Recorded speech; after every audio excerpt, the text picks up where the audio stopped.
We have an exciting recording.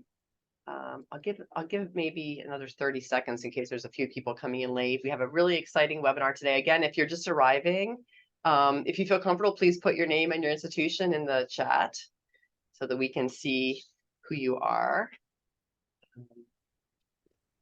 All right. So if there's a few more people in the waiting room here, let's see. Okay, it looks like we have a good group. So I'll mention one more time, if you're just arriving, please, if you feel comfortable, put your name and institution in the chat, and we'll go ahead and get started. This is being recorded. Just so you know, later there will be breakout rooms. The breakout rooms are not being recorded. So if you feel more comfortable in the breakout rooms, knowing that they're not being recorded, that's what's happening. But this is being recorded, just so you're aware of that. We have two exciting speakers from Montgomery College who are going to talk to us this morning. Let me introduce them briefly. First of all, Dr. Glenda Hernandez Tittle is director and professor in the School of Education at Montgomery College. Her experiences include serving as a K-12 teacher, specializing in supporting students with disabilities and emerging multi-language learners. Additionally, she has worked for the World Bank and USAID, where she developed and delivered professional development opportunities for pre- and in-service educators throughout Central America. Dr. Hernandez Tittle has also taught at the University of Maryland College Park and Johns Hopkins University, and has served as an instructional coach for pre-K through 12 educators in Maryland and Washington, D.C. She holds a master's degree in secondary education and a doctoral degree in special education policy studies from the University of Maryland College Park. And most recently, she earned a graduate certificate in social justice from Harvard University. She'll be joined today by Dr. Nguyen, who is chair of the business department and associate professor of economics at Montgomery College. She has been teaching and doing research in economics for the past 10 years.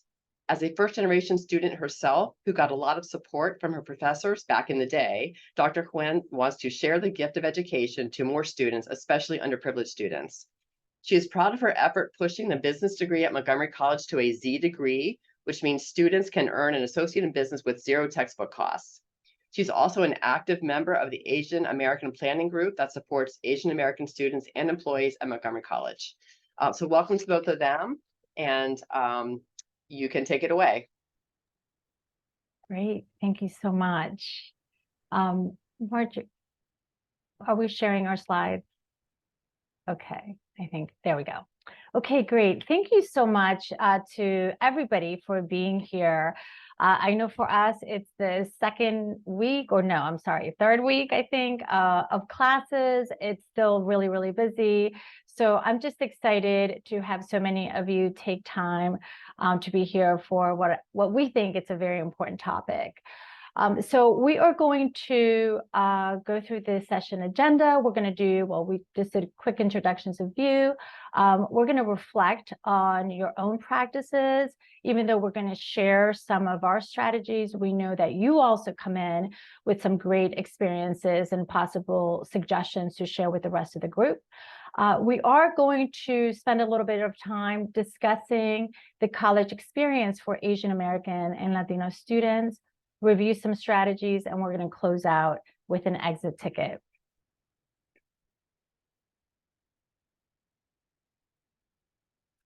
In terms of our session outcomes, by the end of the session, you'll be able to identify the challenges and biases faced by Asian American and Latina students, describe strategies to support and engage those students, and then also list resources to continue growth and development in supporting Asian American and Latina students in the classroom. I do want to mention something that may come up. You are going to hear me use a variety of different terms to refer to Latinos. You may hear me say Hispanic, Latino, Latina. Latine is the latest term that's used because it's more gender neutral. Latinx, there's a lot of discussion about it just because X is pronounced X in Spanish. And so it's not a natural sound that we tend to make in Spanish. So we are moving from that to Latinx. So I just want to put that out there, that I purposely added that variety in terminology so you can become familiar with it. And in the end, it's all personal preference. So some folks say, well, what should we say? You know, it depends, you know, some people are gonna love certain terms and others may prefer others. So I think just going by what people prefer is often what works best.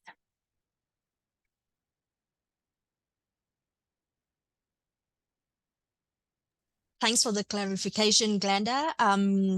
I know that a lot of people would have that question, so thanks for put it out there at the beginning. And so now let's warm us up a little with just, you know, a little Menti survey here that I assume that a lot of us are familiar with, and if you are not, here comes your first time, right? So now, where do you see gaps in student engagement and participation as it relates to Asian American and Latino students?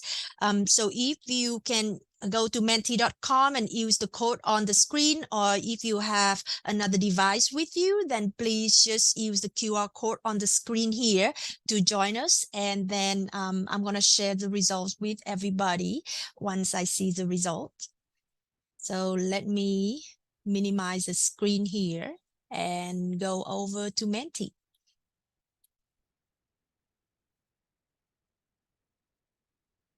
So I hope everybody get a chance to do the QR code or go over to menti.com to use the code that we have, 17231118.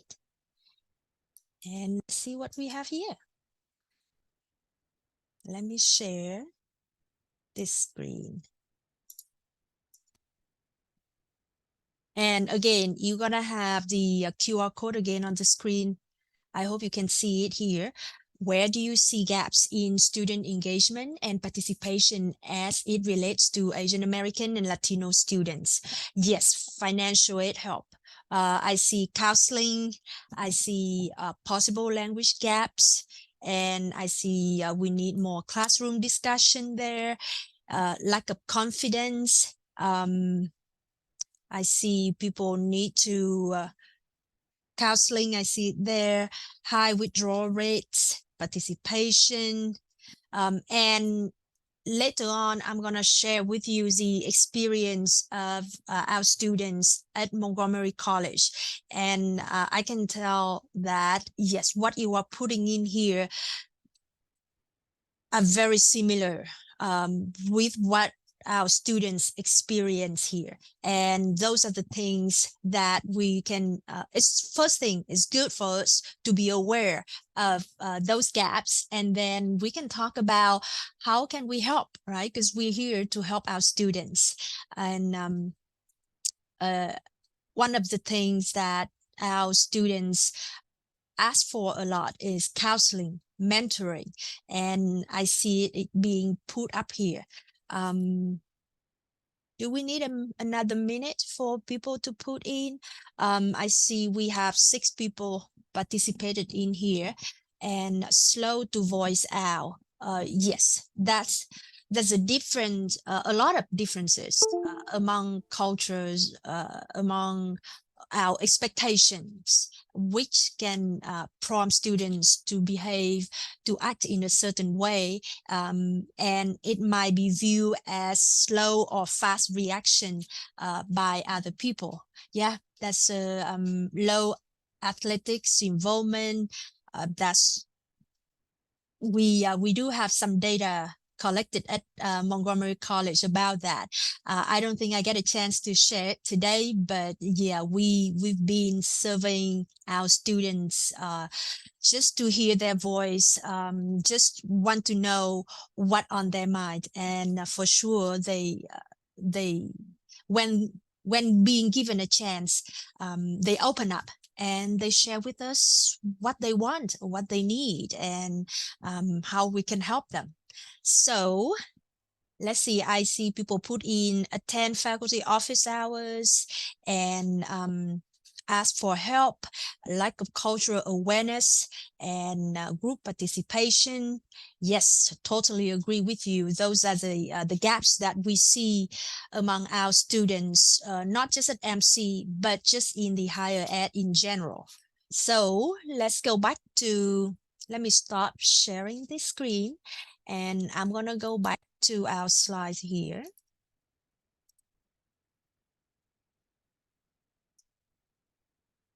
Just give me a second.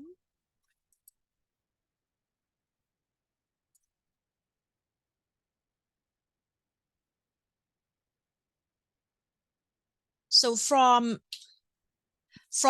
what you put in from the Menti survey, what you put in there fit in with what we have here about college experience for Asian American and Hispanic students. Our students, they are thriving while having high level of stress. They have stress because, you know, maybe it's a different level of expectations from their family, from their community, and at school, and from the society as well. So they are under a lot of stress there, and how can we help them with that is what we're going to discuss later. And our students, they are here to learn why they are having identity struggles. Am I American? Am I Hispanic? Am I Asian? Or am I somewhere in between, right? Where do I fit in? And our student here, they are out there socializing, making friends with people. Why they having cultural conflicts? One thing can be accepted in one culture, and it might be considered right in their own house. So how do they navigate this complication, this nuance of cultures here?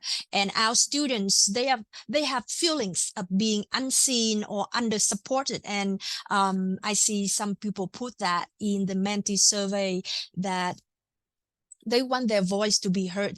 They feel like people don't hear them enough. They feel like they are not being seen, not being recognized for their effort, for their achievement, for example. And yes, lack of resources for success. Translators, academic support, counseling, mentoring, financial aid. Those are the things that often come up whenever we do a survey among students or among Asian American and Hispanic employees. So now, those are the general observations for Asian Americans and Hispanic students. And I bet with you that it's very common among schools. But I just want to zoom you in a little with Montgomery College data here. MC, Montgomery College, we call ourselves MC. And at MC, we have about 12.3% of the student population is Asian American. And we have about 28% of the student population is Hispanic. And this is the data from the fall of 2022. The 4-year graduation and transfer rate is about 62.9% for Asian American students and about 41.7% for Hispanic students at Montgomery College.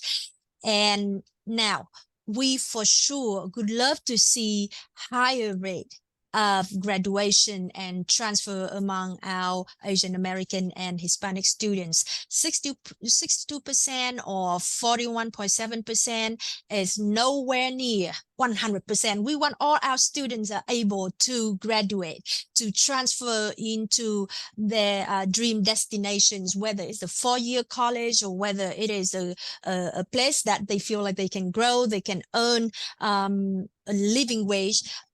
We want to make sure that all our students can achieve their dreams here. So these numbers that you see on the screen here is nowhere near where we want them to be. And one thing you mentioned in the Menti survey is that our students, they need a lot of support. They need counseling, they need mentoring, and they need financial aid. So from the data that we have here from 2021, the number of recipients of scholarships, financial aid here at Montgomery College for Asian American students, it's about 9.4%. The total number of recipients for scholarships and financial aid. For Hispanic students, it's about 16.4%. And so you can see that why we ask them, they say they struggle to pay for college and they do well in their class, but somehow they either not apply for scholarships for financial aid, or maybe when they apply, somehow they don't get it, right? This is data from Community College survey of student engagement. They do it every 2 years. So the last time we had the data was 2021. And among students that they survey at community colleges across the nation, 30% of those students who say, yes, I'm struggling to pay for college as a result of the COVID-19 pandemic, 30% of them are Asian and Asian American, and about 29% of the Hispanic students say that, yeah, they struggle to pay for college. But still, for some reason, the number of recipients of scholarships are just not as high for Asian Americans and Hispanic students. So there's a gap there that that we need to work on, maybe to introduce them more about the scholarships and financial aid resources available out there, maybe work with them through the application process, maybe raise the awareness about their achievements so that it increases their chance of receiving the scholarships and financial aid, right? And so now that you are aware about the gap that our students face, the experience that they have, I wonder if you can share the strategies that you have used in your online classes or space that you work with them to support engagement and success for Asian American and Latino students. So we're gonna put you into different rooms here to discuss those strategies that you have used, or maybe that you've heard of. Maybe you are thinking about using it in your classes, in your space. Please share with us. So we're gonna do this breakout room for 5 minutes, and yes, prepare to share with us at the end. So Marjorie, could you please? Yes, I'm going to open the rooms. And just a reminder, the rooms are not being recorded. And I'll give you the... Anybody want to share what you had? Shinta, I see you have your hand raised. One common theme that came up in our group discussion was particularly with online classes, is honing in on the materials, making sure that we evaluate the materials so that they are culturally sensitive, culturally relevant. And so certainly one way to go about that is to incorporate open educational resources, because through OERs, you hit the affordability piece, but you also hit the inclusivity piece and create a welcoming environment for specifically Asian and Latino students in the online space.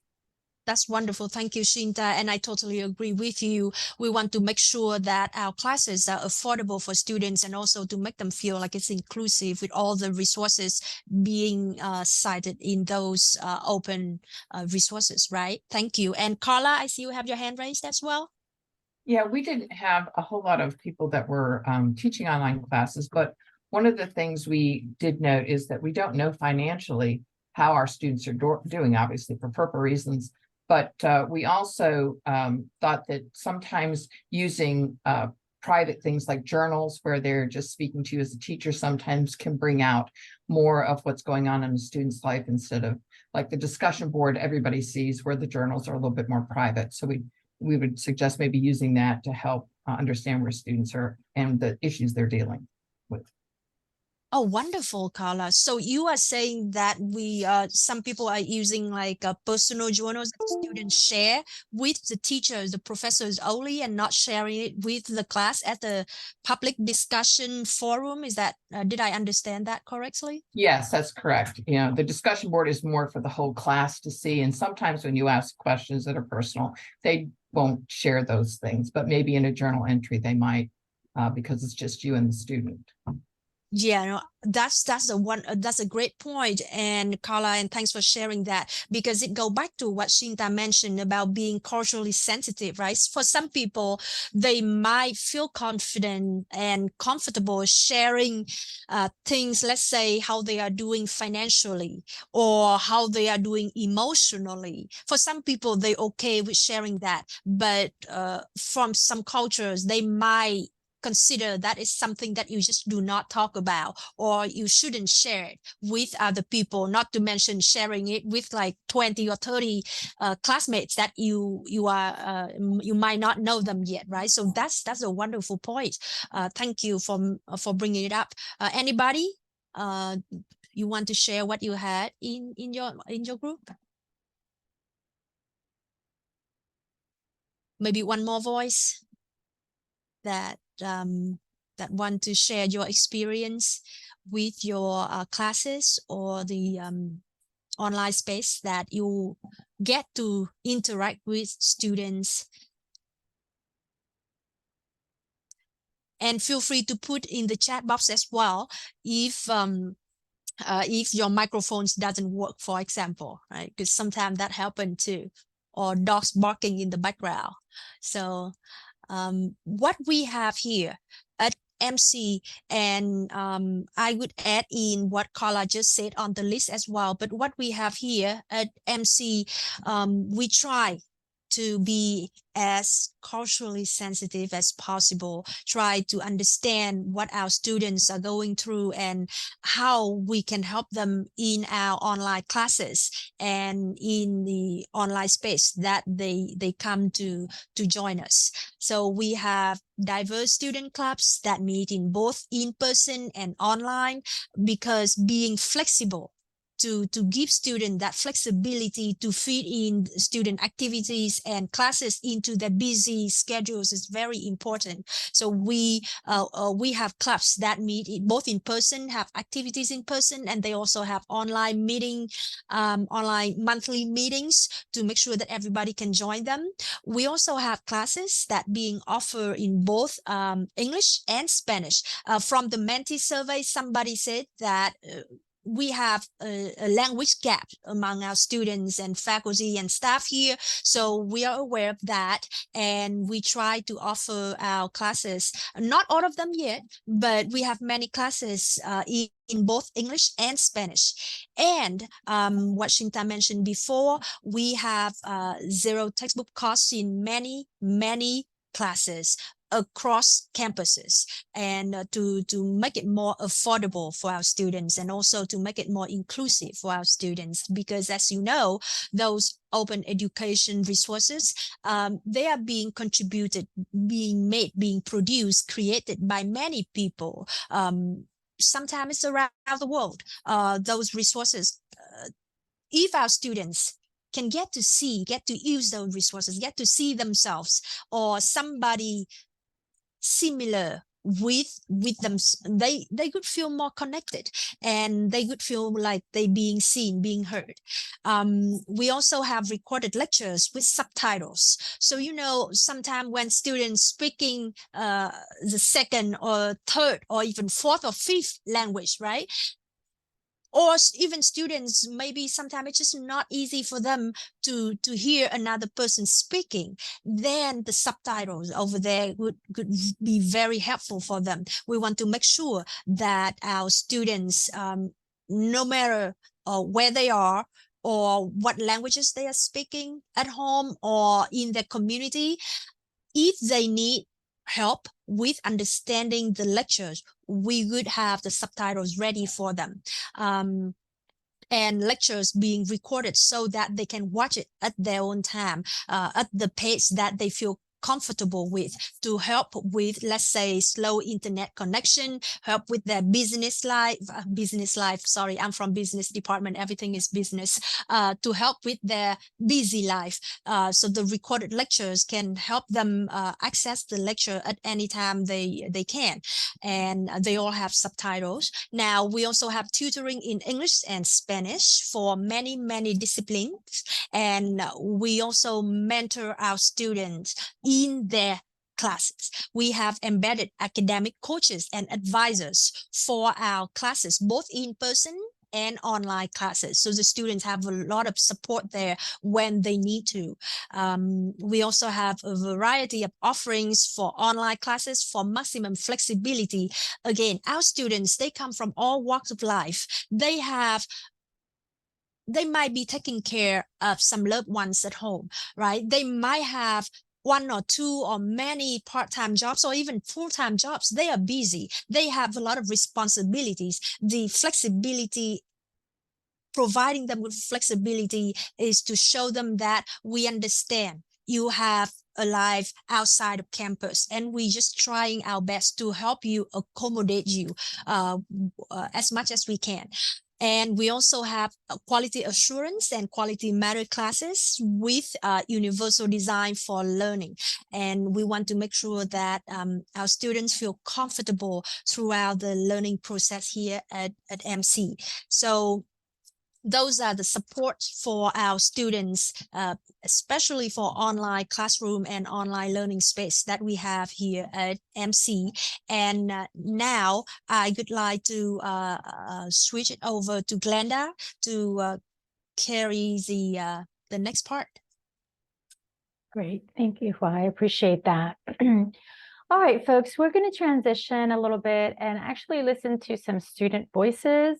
When I selected these just for you to listen to some of the experiences that our students go through. Remember, this is their perspective, and as you watch and listen, really also think about how this information can inform your teaching and learning. So we'll watch these two videos and then we will come back for a quick discussion, reflective discussion.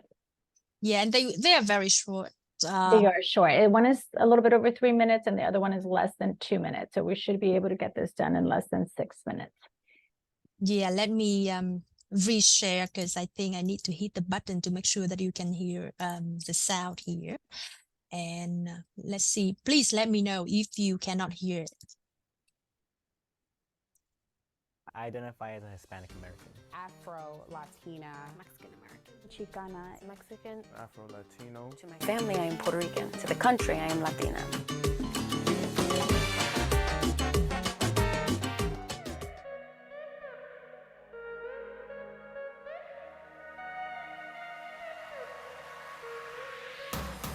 Growing up, I felt as though I was too Black to be Latina and too Latina to be Black. Chicana, I think, identifies more of the political and social values that I hold more than just where my family's from. I don't feel pressure to be more Latino or American. I'm comfortable with who I am, like culturally. How can I be Mexican when I'm pressured to be more American? How can I be American when I'm pressured to be more Mexican? My family growing up wanted me to, stick with my Hispanic roots, but also did not want me to show those roots to the world. A lot of the times people didn't even know that I was Cuban because I guess I don't look like your typical Cuban. My mom is Mexican, so I've always grown up with her culture, with her language, while being American doesn't come up as easily. I've gotten people assume, even other Latinos assume that I'm white or that I'm not Latina or Chicana. It definitely hurts, but at the same time, it's not something that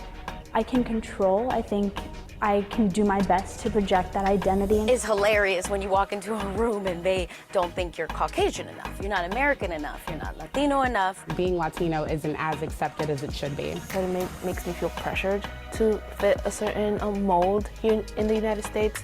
But now that I'm older, it's more like, it's what I make of it. That doesn't stop me from being proud of who I am and where I'm from. And then ultimately, I think what you settle on is how you view yourself.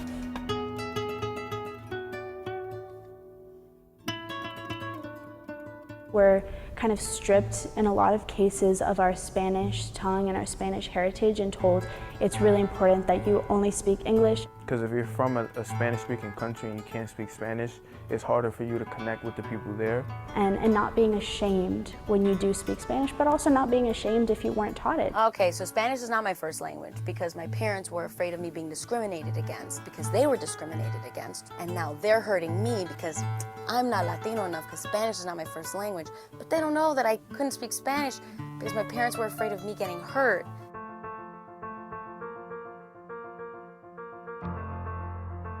My parents have already done all the work for me, and that's why I feel like I have like a bright future ahead of me because the work's already been done. All I have to do is like harvest what has been put on the ground. But it's about me and other Afro-Latinos working really hard and continuing to make strides. I feel like this country has a lot of opportunity for me. When you have pushed another human being towards the light, towards positivity, towards a voting booth, towards using their power, you are powerful. People are telling us as Hispanics that we don't belong here. That's kind of motivated us to join together as a Hispanic community and say, we do belong here. And despite what you're saying, I will prove to you why I do belong here.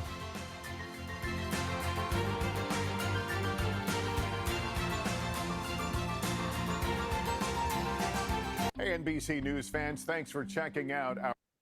Thank you, Juan. And now we're going to move on to a slightly different video.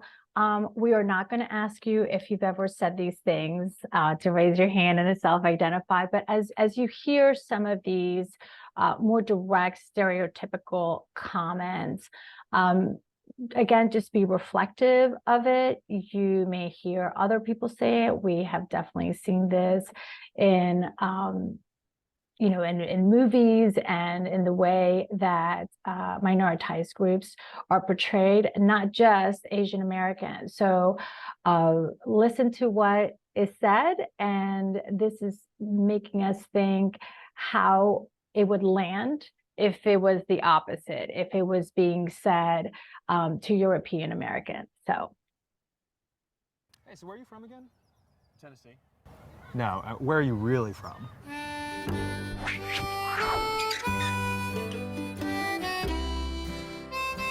God, like, how do you eat with a fork and knife? That's so hard. I could never do that. Your English is great. Were you adopted? So how come you only hang out with other white people? You must be really bad at math. Come on, guys. Don't you have trouble telling white people apart? Like, I can't tell you guys apart. Hey, look at me. I'm white. You know, you're so unlucky you're white because your people are just naturally fat. Do you have a normal name too, or just your white name? Are your parents like super white? Hey, do you watch How I Met Your Mother? I'm so into white culture. I love white accents. Hey, I ate cheese. You know, I've been really into Western religions lately. Like, I love how they're so angry and uptight, you know? I decorated my whole house in crosses. Who's hungry?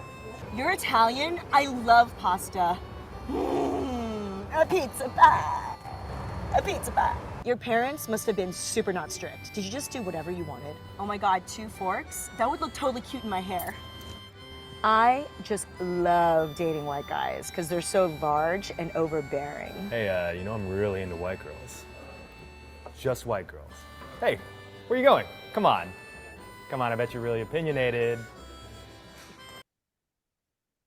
Thank you, Juan. Okay, so again, maybe you haven't said those things, but I think for me, I have definitely heard folks say that. And so we thought it was important for you to see how this lands. So what we're going to do now is just think about what you heard in terms from both videos, in terms of identity, in terms of stereotypes, in terms of multilingualism. You also heard students talk about owing so much to their families culturally.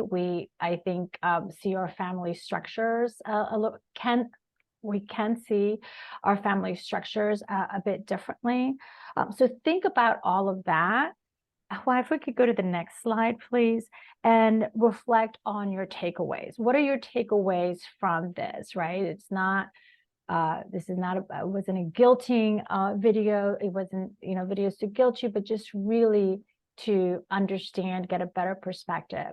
And so based on that information, how does this inform or possibly relate to your teaching and learning? So let's go ahead and type in our answers in the chat box. Let's take about a minute or two to do that.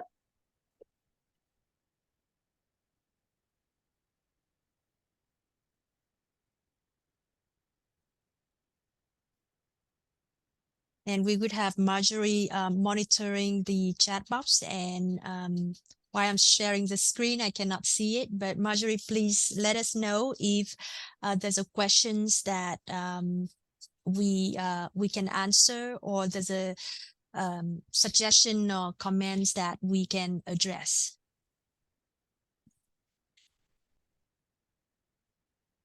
And your comments can include any surprises.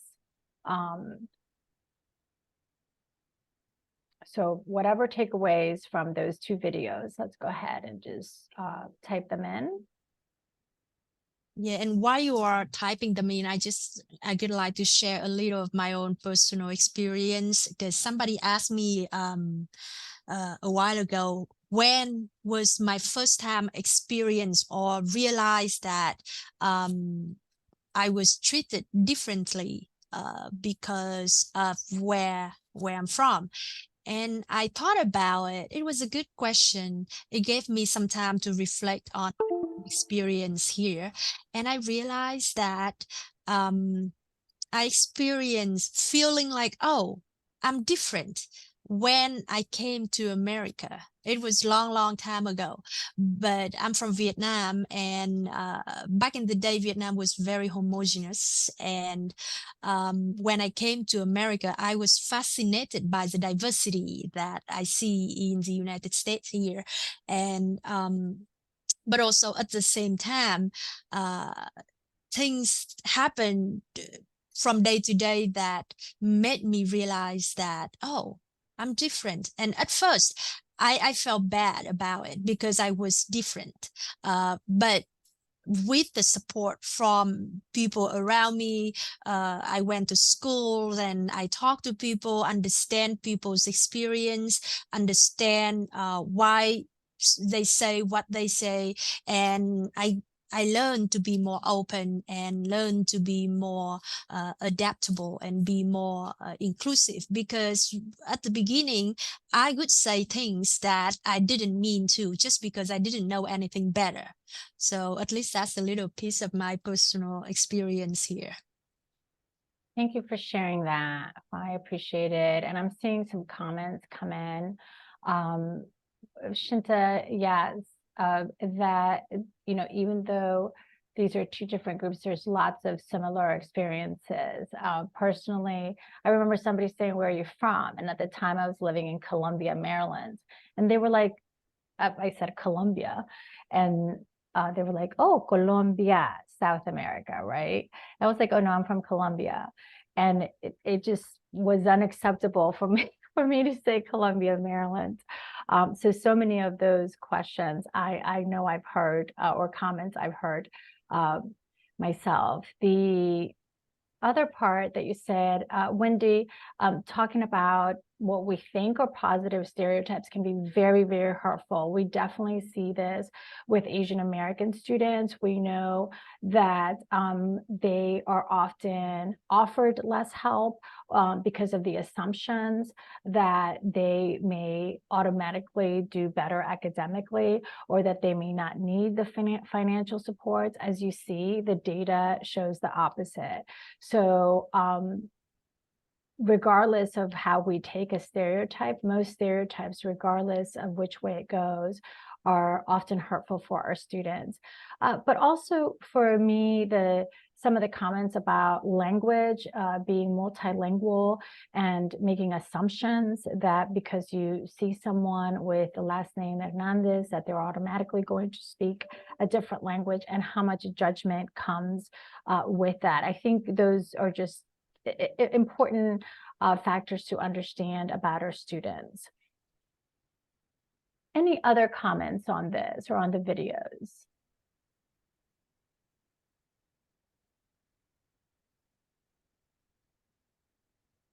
All right, let's go ahead and move on. So some additional considerations.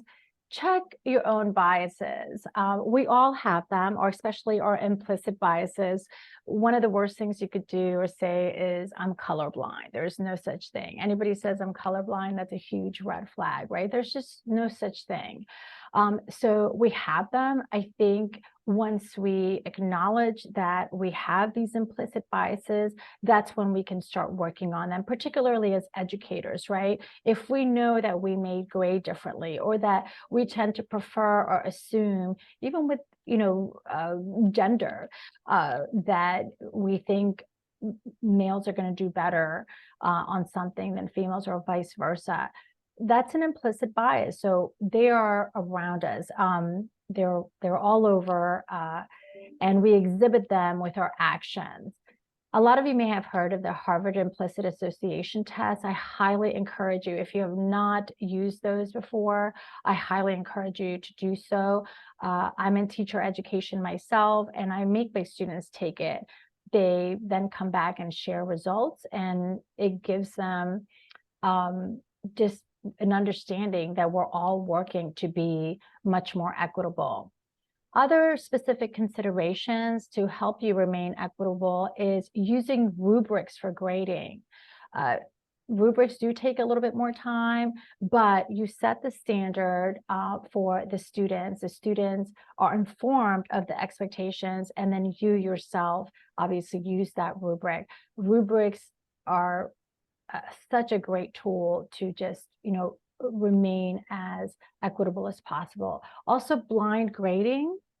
How many of you have been grading something and then you look at the name and then you're like, oh, but I know they could do better. They may have just been having a bad day, or this is probably what they meant.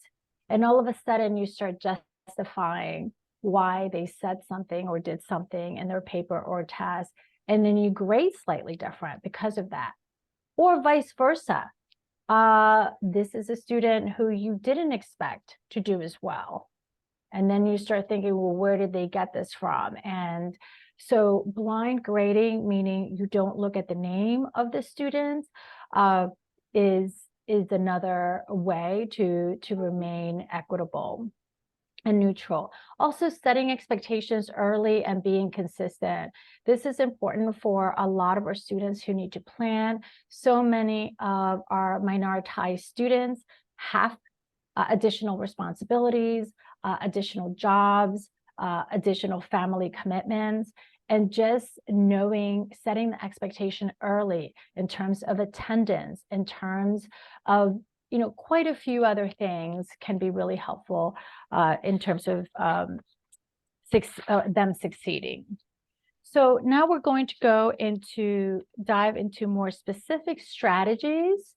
And I'm going to cover the first one, which I think is the most important. And one of the things that I love about Montgomery College's new strategic plan is that goal number 2, or goal number 1, is enhancing connections between Montgomery College and our community.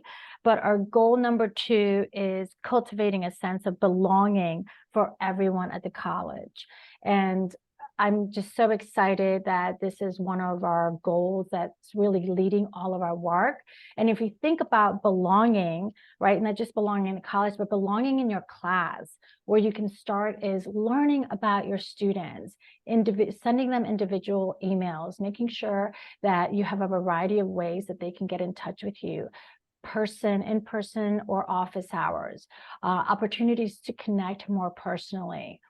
Use surveys to get to know them more individually. Keep the surveys short. Make sure that it's about them. And some possible questions can be, what are your experiences with economics or English, and how do you feel about it? What can I do to support you being successful? Knowing what their favorite video game or movie or music is, that's great. But think about the power of the question, what can I do to support you in being more successful in this class? That carries a significant amount of power that really can inform you in being much more responsive. Names, I just want to say names, pay attention to how students prefer to say their name, and also avoid phrases such as, that's such a hard name to say. It's a hard name for you to say, right? So instead, maybe be responsive and say, it is important for me to pronounce your name correctly. Write it phonetically, do whatever you need to do. Pay attention to how people pronounce their name, ask them to repeat it if you need to, but that's such a basic, identity component of who we are, and saying it correctly and not making comments that it's too difficult, or going from, can I just call you Michael instead of Miguel? Because it's easier for you. It's a way of, again, accepting and acknowledging our differences in backgrounds. Yeah, thanks for sharing that, Glenda, because I'm with you there, students, or even us, right? We like people to pronounce or to at least write our name correctly, especially for foreign names. Sometimes, actually many times, we don't do it on purpose, right? But, when we type their names and autocorrection jumps in, and that's a very modern problems to have. Autocorrection could correct our name, like my name is Hoa, and autocorrection will always switch it to Hao, H-A-O instead of H-O-A, and I see it all the time. So I'm with you, Glenda. Get people's name correctly, or at least write it correctly, is very important to make sure that our students feel like at least they're being seen, right? And the second strategies that I would like to share with everybody is representation. Do your Asian American and Latin students see your content? See themselves in the contents that you teach in the classroom, right?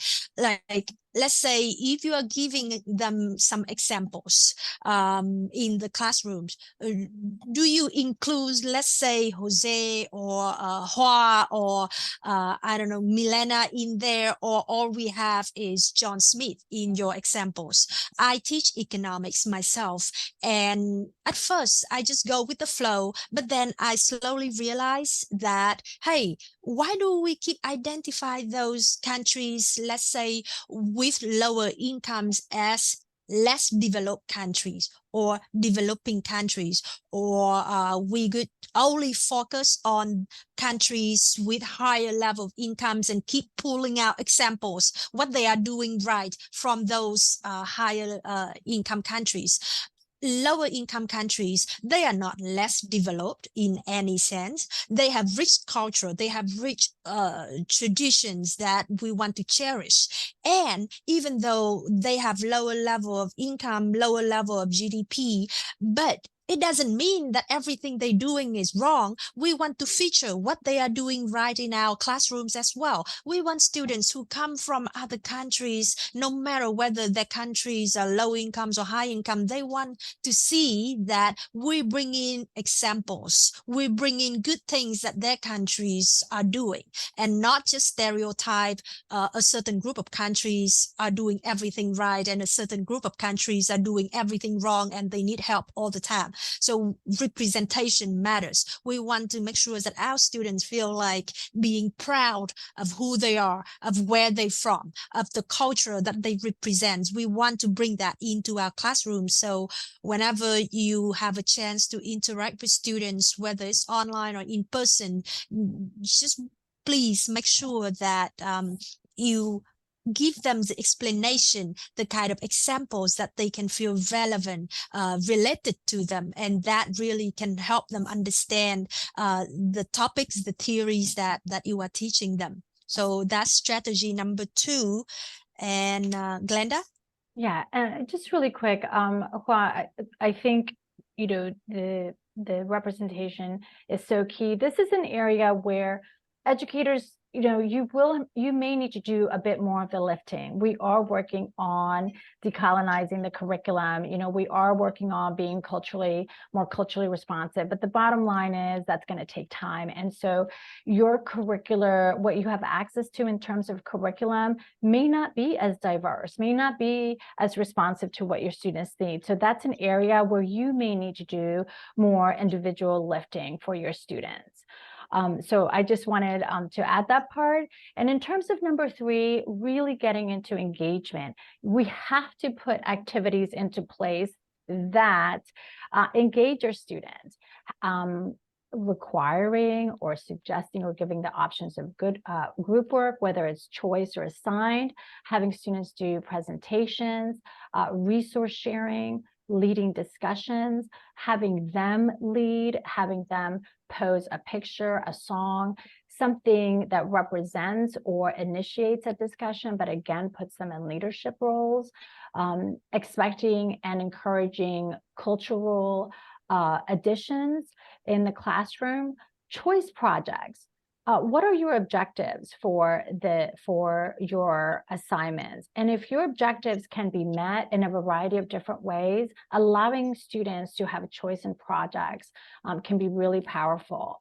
Also be thinking about flexible deadlines or chunking larger projects, maybe asking them to submit a draft, a second draft for, again, larger projects that carry a lot of weight or a heavier grade. And this is also a great model for time management for that. Yeah, and briefly, we have about a minute left. So I know you have a lot of good information. But our hour is almost up. So you might want to think about wrapping it up and having maybe some homework for people or something.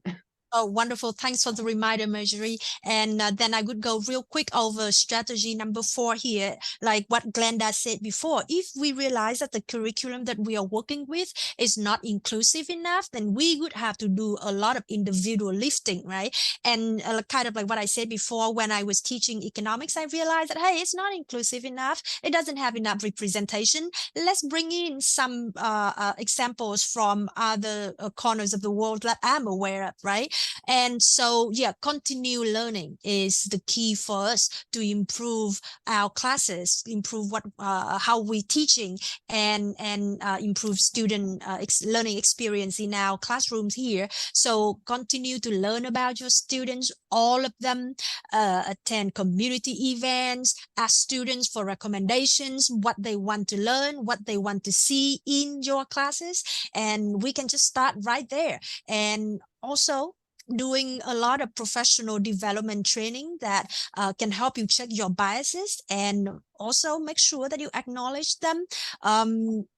There's no shame in acknowledge what we did not know and to say that I'm learning. And the experience that I had with the American Overseas Research Center that really helped me realize that, hey, the curriculum for teaching economics here is not inclusive enough. So let's bring in some international examples here. So please attend whenever you can those professional development opportunities to grow your understanding and skill set. And also make sure that you understand that being culturally responsive and shifting your pedagogy is a journey. We don't get there to the end overnight. It's a long-term process. So just be patient with yourself and be patient with your students too. We're all learning together. So that's what I have. And I know that we have limited time here. So Glenda, do you want to wrap it up? Just really quickly, these are some links and resources. I'm assuming Marjorie and Wendy are going to share these. So just additional resources for you. I do want to go to the next slide. We are about to launch Hispanic Heritage Month. It begins September 15th. And I just want to say thank you to Hua, thank you to Marjorie and Wendy, and a big special thanks to Dean Shinta Hernandez for bringing Hua and I together, because we both are very involved in the HSI initiative and the NAPC initiative.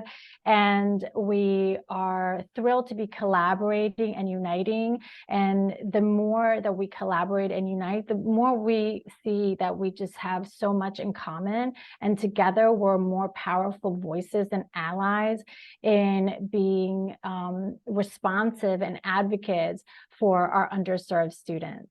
So thank you everybody again for joining us. We're going to skip the exit ticket.